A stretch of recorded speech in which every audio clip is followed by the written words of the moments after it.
पश्चिमी मीडिया ने दावा किया कि पुतिन ने यूक्रेन को घुटनों पर लाने के लिए नया प्लान तैयार किया है। दावा है कि इस प्लान में पुतिन ने यूक्रेन को एक साथ 3 मोर्चों पर घेरने की रणनीति बनाई है। क्योंकि जमीनी जंग में रूस की सेना यूक्रेन की फौज के आगे टिक नहीं पा रही है। दावा है कि रूस के जवान पूरी ताकत से अपने कब्जे वाले इलाकों को बचाने में जुटे हैं, लेकिन ज़ेलेंस्की की फौज पश्चिमी देशों से मिले हथियारों की वजह से उन पर भारी पड़ रही है। दावा किया गया कि इसी वजह से पुतिन ने एक ऐसा प्लान तैयार किया है जो जंग में ज़ेलेंस्की को उलझा कर रख देगा। पुतिन ने यूक्रेन को एक साथ 3 मोर्चों पर फंसाने की रणनीति बनाई है। पहला यह कि पुतिन की सेना खैरसोन और पूर्वी यूक्रेन के उन इलाकों पर एक बड़ा हमला बोले जहां से उन्हें हटना पड़ा है, और इसके लिए रूस की सेना अपने घातक हथियारों से ताबड़तोड़ जमीनी हमले करेगी ताकि यूक्रेन की सेना में भगदड़ मच जाए। दावा किया गया कि यह हमला इतनी तेजी से होगा कि ज़ेलेंस्की की सेना को संभलने का मौका नहीं मिलेगा। इसके बाद साथ ही यूक्रेन पर आसमान से जोरदार हमले करना पुतिन का दूसरा प्लान है। दावा है कि ऐसा करके पुतिन यूक्रेन को बिजली और पानी दोनों के लिए तरसाना चाहते हैं,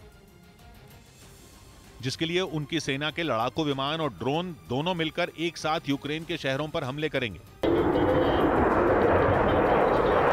दावा किया गया कि पुतिन के निशाने पर यूक्रेन के बचे हुए पावर प्लांट और हाइड्रो प्लांट हैं, जिन पर हमले करके वो यूक्रेन को पूरी तरह अंधेरे में धकेल देंगे। इसके साथ ही रूस यूक्रेन में मौजूद तेल के ठिकानों को भी निशाना बनाने की तैयारी कर रहा है। दावा ये किया गया है कि ऐसा करके वो यूक्रेन के लोगों को सर्दियों में जमा देना चाहते हैं।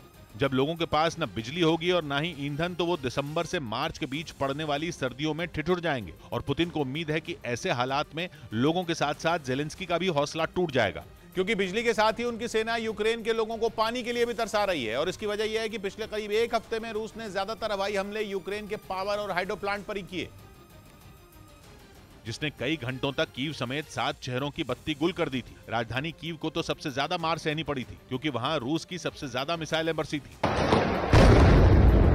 रूस के हमले में कीव की बिजली और पानी की व्यवस्था तहस नहस हो गई थी। दावा किया गया कि अब भी वहां के हालात बुरी तरह बिगड़े हुए हैं। दावा है कि रूस की मिसाइलों की मार से वहां करीब 45 लाख लोग अंधेरे में जीने के लिए मजबूर हो गए हैं।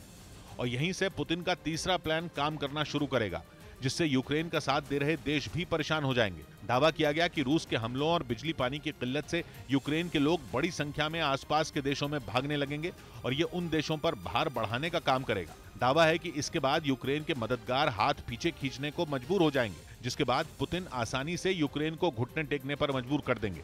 इस बीच खबर है कि ईरान में अमेरिका की एक बड़ी साजिश के संकेत मिले हैं। अमेरिका के नेशनल सिक्योरिटी एडवाइजर रह चुके जॉन बोल्टन ने ईरान पर एक बड़ा बयान दिया। ईरान आरोप लगाता रहा है कि हिजाब विरोधी आंदोलनों में अमेरिका का हाथ है, और अमेरिका के पूर्व नेशनल सिक्योरिटी एडवाइजर ने भी कुछ ऐसे ही संकेत दिए। डोनाल्ड ट्रंप जिस वक्त अमेरिका के राष्ट्रपति थे, तब जॉन बोल्टन का तगड़ा दबदबा था। यहां तक कि ईरान के खिलाफ ट्रंप की नीतियों के पीछे भी जॉन बोल्टन का ही दिमाग माना जाता था। उन्हीं जॉन बोल्टन ने एक इंटरव्यू में ईरान के हालात पर बात की। उन्होंने वहां के गृह युद्ध में कुर्द लड़ाकों का हाथ बता दिया। कुर्द लड़ाकों को अमेरिका का समर्थन हमेशा से मिलता रहा है। यही बात ईरान भी पिछले 1.5 महीने में दर्जनों बार कह चुका है। ऊपर से जॉन ने उम्मीद बताई कि हिजाब विरोधी आंदोलन वहां पर सत्ता में बदलाव की वजह बन सकता है। मिड टर्म इलेक्शन में प्रचार के दौरान बाइडेन भी कुछ ऐसा ही संकेत दे चुके हैं। इसीलिए माना जा रहा है कि ईरान में लगी आग में घी डालने का काम अमेरिका की तरफ से किया जा रहा है। ऊपर से जॉन बोल्टन का ये इंटरव्यू ऐसे वक्त पर आया जब ईरान और अमेरिका पहले ही जंग के मुहाने पर खड़े हैं,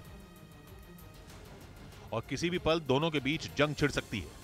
अमेरिका पर ईरान रोजाना गुस्सा निकाल रहा है, और अमेरिका तो ईरान की तरफ अपने फाइटर जेट तक भेज चुका है। ऐसे वक्त में जॉन बोल्टन का इंटरव्यू आग भड़काने वाला है।